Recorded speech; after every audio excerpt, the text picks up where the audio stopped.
Target with SDM आप सभी का स्वागत है। आज देखते हैं हम लोग शांति स्वरूप भटनागर प्राइज़ 2020 इसकी हाल ही में घोषणा की गई है। यह किसे दिया गया और यह क्या है, तो इसके संबंध में आज हम लोग देखते हैं। तो चलिए देखते हैं अपने टॉपिक को। शांति स्वरूप भटनागर प्राइज़ 2020। सबसे पहले क्या लिखा, शांति स्वरूप भटनागर पुरस्कार 2020।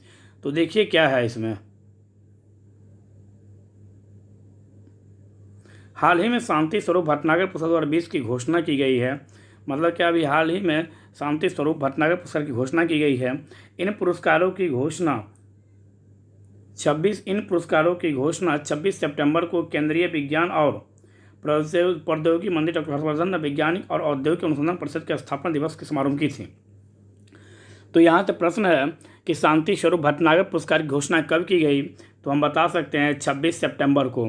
नेक्स्ट प्रश्न है, शांति स्वरूप भटनागर पुरस्कार की घोषणा किस मंत्रालय के द्वारा या किस मंत्री के द्वारा, तो विज्ञान और प्रौद्योगिकी मंत्री डॉक्टर हर्षवर्धन के द्वारा। डॉक्टर हर्षवर्धन के बारे में आपको पता होगा, मतलब क्या यूएनओ के 34 सदस्यीय कमेटी का जो मतलब क्या समिति है, उस समिति के इन्हें अध्यक्ष बनाया गया है। भूल से भी यह मत बोलिएगा कि यह यूएनओ के अध्यक्ष या WHO के अध्यक्ष बने, उस 34 समिति के अध्यक्ष बने हैं। यह मतलब जो 34 व्यक्तियों का जो एक समूह, 34 देशों का जो एक समूह है, उस समूह की यह डॉक्टर हर्षवर्धन क्या किए गए, तो अध्यक्ष चुने गए। मतलब क्या, भारत को चुना गया है। यह आप लोग याद रखिएगा 1 वर्ष के लिए। डॉक्टर हर्षवर्धन ही स्वास्थ्य मंत्री भी हैं, आप यहाँ से यह याद रखेंगे। तो औद्योगिक अनुसंधान परिषद के स्थापना समारोह में यह घोषणा किया गया। तो देखिए, शांति स्वरूप भटनागर पुरस्कार किस क्षेत्र में दिया गया है। शांति स्वरूप भटनागर पुरस्कार जीव विज्ञान के लिए, मतलब बायोलॉजी के लिए डॉक्टर शुभदीप चटर्जी और डॉक्टर वत्सला थिरुमलाई को, डॉक्टर शुभदीप चटर्जी और डॉक्टर वत्सला को शांति स्वरूप भटनागर पुरस्कार 2020 चिकित्सा के लिए चिकित्सा विज्ञान में दिया गया है। रसायन विज्ञान के लिए डॉक्टर ज्योतिर्मयी डैश डॉक्टर सुबी जैकब जॉर्ज को, डॉक्टर ज्योतिर्मयी डैश और डॉक्टर सुबी जैकब जॉर्ज को रसायन के लिए शांति स्वरूप भटनागर पुरस्कार दिया गया है। महत्वपूर्ण है, यह पृथ्वी, वायुमंडल, महासागर और ग्रह विज्ञान के लिए शांति स्वरूप भटनागर पुरस्कार किसे दिया गया है, तो डॉक्टर अभिजीत मुखर्जी, डॉक्टर सुरेंद्र गुप्ता। तो यह मेन आप याद रखिएगा, कौन सा, तो पृथ्वी, वायुमंडल, महासागर और ग्रह विज्ञान के लिए शांति स्वरूप भटनागर पुरस्कार 2020 किसे दिया गया है, तो डॉक्टर अभिजीत मुखर्जी को और डॉक्टर सुरेंदु दत्ता को दिया गया है। यह भी आप लोग याद रखेंगे।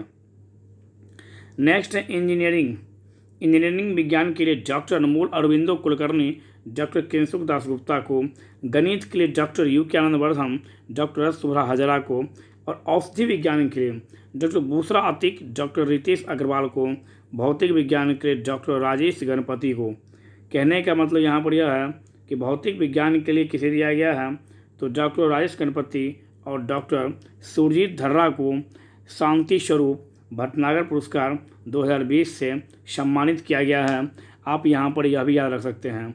नेक्स्ट देखिए यहाँ पर क्या है उसके बारे में। तो शांति स्वरूप भटनागर पुरस्कार, यह पुरस्कार CSIR के प्रथम एवं संस्थापक सर शांति स्वरूप भटनागर के सम्मान में दिया जाता है। तो सबसे पहला प्रश्न यहाँ से फिर से प्रश्न बनेगा कि शांति स्वरूप भटनागर पुरस्कार किसके सम्मान में दिया जाता है, तो सर शांति स्वरूप भटनागर के सम्मान में। ये कौन थे, तो CSIR के प्रथम एवं संस्थापक थे। आप लोगों का प्यारा सा प्रश्न यहाँ पर, CSIR का पूरा नाम क्या है वो आपको बताना है। 45 वर्ष से कम आयु के भारतीय वैज्ञानिकों को यह पुरस्कार दिया जाता है। और यह पुरस्कार कुल कितने श्रेणियों में दिया जाता है, तो यह पुरस्कार कुल 7 श्रेणियों में दिया जाता है। आपसे प्यारा सा प्रश्न यहाँ पर पूछ सकता है कि शांति स्वरूप भटनागर पुरस्कार कुल कितने क्षेत्रों में दिया जाता है, तो 7 क्षेत्रों में दिया जाता है। दूसरा प्रश्न, यह किसके लिए सम्मान में, तो सर शांति स्वरूप भटनागर के सम्मान में, जो CSIR के संस्थापक हैं, तो इनके सम्मान में यह पुरस्कार दिया जाता है। तो आप लोग यहाँ से यह याद रख सकते हैं शांति स्वरूप में। तो आप सबसे पहला यहाँ पर याद रखिएगा जीव विज्ञान के लिए, और आप यहाँ से याद रख सकते हैं वायुमंडल के क्षेत्र में किसे दिया गया है शांति स्वरूप भटनागर पुरस्कार। तो इस तरह से आप थोड़ा सा इसको याद रखिएगा। वैसे ही इससे सब सारा क्षेत्र से नहीं पूछा जाता है, हाँ, सारा क्षेत्र के बारे में आपको नोबेल से पूछाता है कि नोबेल में जैसे 6 क्षेत्र में जाता है तो वह किसी भी क्षेत्र में वह पूछ सकता है। और नोबेल पुरस्कार की भी घोषणा इसी माह अक्टूबर माह में ही होनी है। अब देखिए नोबेल पुरस्कार के संबंध में किसे किसे दिया जाता है, तो जैसे ही घोषणा होगी तो हम लोग नोबेल के बारे में भी समझ लेंगे। शांति स्वरूप भटनागर पुरस्कार 7 क्षेत्रों में दिया जाता है, जबकि नोबेल पुरस्कार 6 क्षेत्रों में दिया जाता है। आप यहाँ से यह भी याद रखेंगे किन किन क्षेत्रों में दिया जाता है, तो आप बता सकते हैं physics, chemistry, biology, economics, peace और लिटरेचर। इन 6 क्षेत्रों में नोबेल पुरस्कार दिया जाता है, जिसमें से इकोनॉमिक्स को बाद से मतलब क्या 1968 में घोषणा किया गया और 1969 से पहली बार रैगनर फ्रिश और जॉन टीनबर्गर को इकोनॉमिक्स के लिए नोबेल पुरस्कार दिया जा चुका है पहली बार। तो कहने का मतलब यहाँ पर यह है कि नोबेल पुरस्कार 6 क्षेत्रों में, शांति स्वरूप भटनागर पुरस्कार 7 क्षेत्रों में दिया जाता है। यह भी आप लोग याद रखिएगा। इसी तरह से लगे रहिए और लगातार मेहनत कीजिए, बड़ों का सम्मान कीजिए, छोटों को प्यार दीजिए। धन्यवाद।